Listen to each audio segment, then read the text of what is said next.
Hello friends, இந்த வீடியோவில் நம்ம என்ன பார்க்க போகிறோம் அப்படின்னு கேட்டிங்கன்னா, கேசஸ் ஆஃப் எக்ஸம்ஷன்ஸ். எந்த நேரத்தில் நமக்கு நம்ம கட்டின இம்போர்ட் டியூட்டி நமக்கு எக்ஸம்ட் ஆகுது, அதெல்லாம் தான் பார்க்க போகிறோம். விச் மீன்ஸ் இதில் எப்படின்னா, சில நேரத்தில் நம்ம ஒரு டியூட்டி பே பண்ணியிருப்போம், அந்த டியூட்டி நமக்கு எக்ஸம்ட் ஆகி, விச் மீன்ஸ் எக்ஸம்ட் ஆகும், இல்லைனா நம்ம கட்டின டியூட்டியை நம்ம ரீஃபண்ட் கிளைம் பண்ணிக்கக்கூடிய ஆப்ஷன்ஸ் கிடைக்கும். இந்த மாதிரி கேசஸ் தான் கேசஸ் ஆஃப் எக்ஸம்ஷன். அதில் நமக்கு 4 இருக்குது. First exemption on reimportation of goods. ஒரு பொருளை சில விஷயத்துக்காண்டி நம்ம இம்போர்ட் பண்ணுறோம் அப்படின்னா அந்த கேசஸ்க்கு நமக்கு கஸ்டம்ஸ் டியூட்டி தேவையில்லை. Second, goods like derelict wreck. இந்த டெரலிக்ட் ரெக்ட் ரொம்ப இம்பார்ட்டண்ட்டான கான்செப்ட். இதை நான் சொல்கிறேன், இந்த வீடியோவில் பார்த்துருவோம் நம்ம. அப்புறம் ரெமிஷன் அபேட்மெண்ட் எக்ஸம்ஷன்ஸ், இது 3rd டைப். அதுக்கப்புறம் இந்த ரூல்ஸில் சொல்லப்படுற எல்லா ஆக்டிவிட்டீஸ்க்குமே கஸ்டம்ஸ் டியூட்டிக்கு நமக்கு எக்ஸம்ஷன் உண்டு.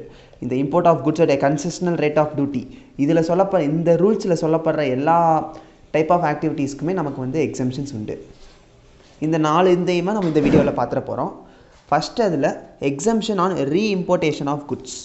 ஓகே, இப்போ நம்ம ஒரு குட்ஸை ரீஇம்போர்ட் பண்ணுறோம். விச் மீன்ஸ் என்னதுன்னா, நம்ம ஏற்கனவே எக்ஸ்போர்ட் பண்ண ஒரு குட்ஸை திரும்ப ரீஇம்போர்ட் பண்ணுறோம். அப்போனா என்ன பர்பஸ்க்கு பண்ணணும்னு பார்த்தீங்கன்னா, ஃபார் ரிப்பேர்ஸ். ஏதோ ஒன்று நம்ம தெரியாமல் அனுப்பிட்டோம், ரிப்பேரான பொருளை அனுப்பிட்டோம், அந்த குட்ஸை நம்ம திரும்ப ரீஇம்போர்ட் பண்ணுறோம். ஃபார் எக்ஸாம்பிள் வச்சு நான் சொல்கிறேன், நான் ஒரு கார் எக்ஸ்போர்ட் பண்ணுறேன் வேறு நாட்டுக்கு. ஃபார் எக்ஸாம்பிள் யூஎஸ்ஏன்னு எடுத்துப்போம். யூஎஸ்ஏக்கு ஒரு காரை நான் எக்ஸ்போர்ட் பண்ணுறேன். ஆனால் அதில் டேமேஜ் இருந்திருக்கு, இல்லைன்னா சரியாக ஒர்க் ஆகாமல் ஏதோ ஒரு 2-3 பார்ட்ஸ் இருந்திருக்கு. அதனால என்ன பண்ணுறேன்னா, நான் எக்ஸ்போர்ட் பண்ணப்போ டியூட்டி கட்டியிருக்க மாட்டேன். ஏன்னா எக்ஸ்போர்ட் டியூட்டி ஃப்ரீங்கிறது எல்லாருக்குமே தெரியும். ஆனால் இம்போர்ட்டுக்கு நம்ம டியூட்டி கட்டணும்ல. நம்ம ஏற்கனவே ஒரு எக்ஸ்போர்ட் பண்ணதை ரிப்பேர் பர்பஸ்க்காண்டி நான் அதை ரீஇம்போர்ட் பண்ணுறேன்னா அந்த குட்ஸுக்கு நமக்கு எக்ஸம்ஷன், இம்போர்ட் டியூட்டி கட்டாமே நம்ம உள்நாட்டுக்கு எடுத்துக்க முடியும். Second one, reconditioning reprocessing. அதை ரீகண்டிஷனிங் ரீப்ராசஸிங்னா சேம் தான், ரிப்பேர் கேஸ் மாதிரியே தான். திரும்ப வேலை செய்ய வைக்கிறதுக்காண்டி ஏதோ ஒன்று பண்ண போகிறோம், திரும்ப அதை ப்ராசஸ் பண்ணுற ஒரு வேலை நடக்க போகுதுன்னா அந்த கேஸில் நம்ம எக்ஸம்ஷன் கிளைம் பண்ணிக்கலாம். செகண்ட் பாயிண்ட் என்னென்னா, டியூட்டி ட்ராபேக் ஸ்கீம் அப்படின்னு ஒன்று நமக்கு கஸ்டம்ஸ் டியூட்டியில் இருக்குது. அந்த டியூட்டி ட்ராபேக் ஸ்கீம் மூலமாக நம்ம ஏதாவது ஒன்று எக்ஸ்போர்ட் பண்ணி திரும்ப அதை ரீஇம்போர்ட் பண்ணுறோம் அப்படின்னா அந்த கேசஸில் நம்ம டியூட்டி கட்ட தேவையில்லை. வித்தவுட் பேயிங் டியூட்டி கட்ட தேவையில்லை. இப்போது இதில் ஒரே ஒரு பாயிண்ட் எக்ஸ்ட்ரா என்னென்னா, additional value of repairs reprocessing.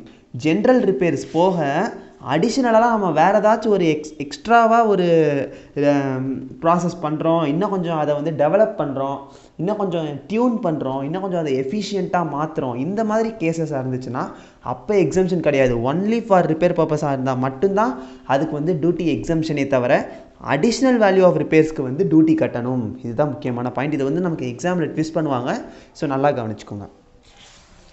அந்த ரீஇம்போர்ட்டேஷனுங்கிற பாயிண்ட்டை பார்த்தோம்ல, அந்த ரீஇம்போர்ட்டேஷனில் எந்தெந்த ஸ்டேட்லேருந்து நமக்கு உள்ளே எத்தனை வருஷத்தில் திரும்ப கொடுக்கணும்னு ஒன்று இருக்குல்ல. இப்போ நம்ம எக்ஸ்போர்ட் பண்ணிட்டோம், அதை திரும்ப இம்போர்ட் பண்ண போகிறோம்.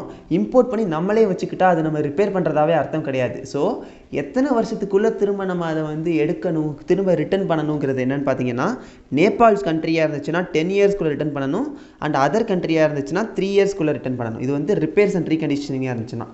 ரீப்ராசஸிங், ரீஃபைனிங், ரீமேக்கிங்காக இருந்துச்சுன்னா 1 இயர்க்குள்ளே ரிட்டர்ன் பண்ணணும். 1 இயர்க்கு மேலே நம்ம வச்சுருந்தா ஆக்சுவல் இம்போர்ட்டாக அது ட்ரீட் பண்ணப்பட்டு ஆக்சுவலாக நம்ம இம்போர்ட் டியூட்டி கட்ட வேண்டிய கட்டாயத்தில் இருப்போம். ஸோ 1 இயர்க்குள்ளே நம்ம ரிட்டர்ன் பண்ணிடணும். அதுதான் முக்கியமான பாயிண்ட். அடுத்து டெரலிக்ட் ரெக். இதெல்லாம் நீங்கள் உங்களோட கஸ்டம்ஸ் புக்கில் பார்த்தீங்கன்னா ஈஸியாக பிக்சரோட போட்டிருப்பாங்க. நான் இங்கே நோட்ஸ்னால பிக்சரோட எடுக்கலை, ஆனால் இந்த வேர்டிங்ஸ் ஈஸியாக இருக்கும், ஸோ பார்க்கலாம். டெரலிக்ட் அப்படின்னா வெசல் அபேண்டன்ட் இன் த சீ. நடுக்கடலில் போயிட்டுருக்கும் போது கப்பல் மூழ்கிருச்சு அப்படின்னு சொல்லி நிறையா இன்ஃபர்மேஷன் கேள்விப்பட்டிருப்பீங்க. அந்த கேஸ் தான் இங்கே வருது. நடுக்கடலில் கப்பல் மூழ்கிருச்சுன்னா அந்த குட்ஸ் நம்ம கைக்கு சேராது. அப்புறம் எப்படி நான் இம்போர்ட் டியூட்டி கட்டுவேன்? ஆனால் நோ ஹோப் ஆஃப் ரெக்கவரியாக இருக்கணும். அதை ரெக்கவரே பண்ண முடியாதுங்கிற ஒரு சுச்சுவேஷன் வந்தால் மட்டும்தான் இம்போர்ட் டியூட்டிலேருந்து எக்ஸம்ஷனே தவிர, நடுக்கடலில் நான் முங்கி போய் எடுத்துகிட்டு வந்துடுவேன், அப்போனா நான் இம்போர்ட் டியூட்டி கட்டாமல் எடுத்துக்கலாமான்னு கேட்டால் இல்லை. குட்ஸு கஸ்டம்ஸ் பார்டரை கிராஸ் ஆயிடுச்சுன்னா கம்பல்சரி இம்போர்ட் டியூட்டி கட்டணும். ரெக்கவரி பண்ணுறதுக்கு ஹோப்பே இல்லைனா மட்டும்தான் அப்படிப்பட்ட ஒரு குட்ஸ் நமக்கு நோ கஸ்டம்ஸ் டியூட்டி. நெக்ஸ்ட்டு ஜெட்சம். ஜெட்சமும் இது நீங்கள் எல்லாருமே படத்தில் பார்த்துருப்பீங்க. ஓவர் வெயிட் ஆச்சுன்னா கப்பல் ஒரு சைடாக சாயும்.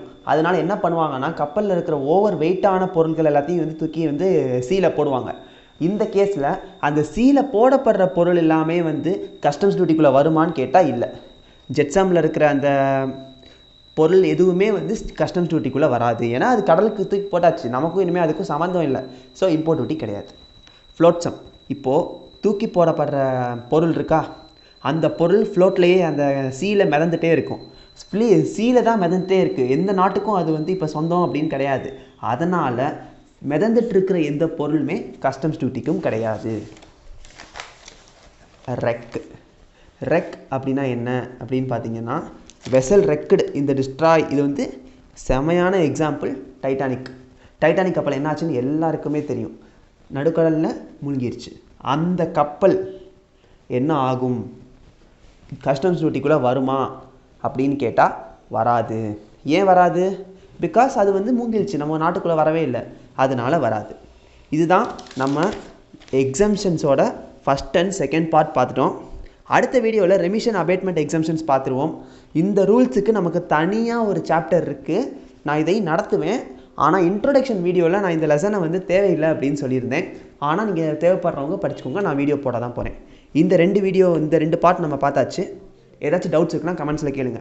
இந்த வீடியோ வந்து ரொம்ப ரொம்ப இம்பார்ட்டன்ட் வீடியோ, இதில் வந்து கண்டிப்பாக சம் கேட்பாங்க. ஸோ மறக்காமல் இந்த வீடியோவை கிளியராக பாருங்கள். தேங்க்யூ.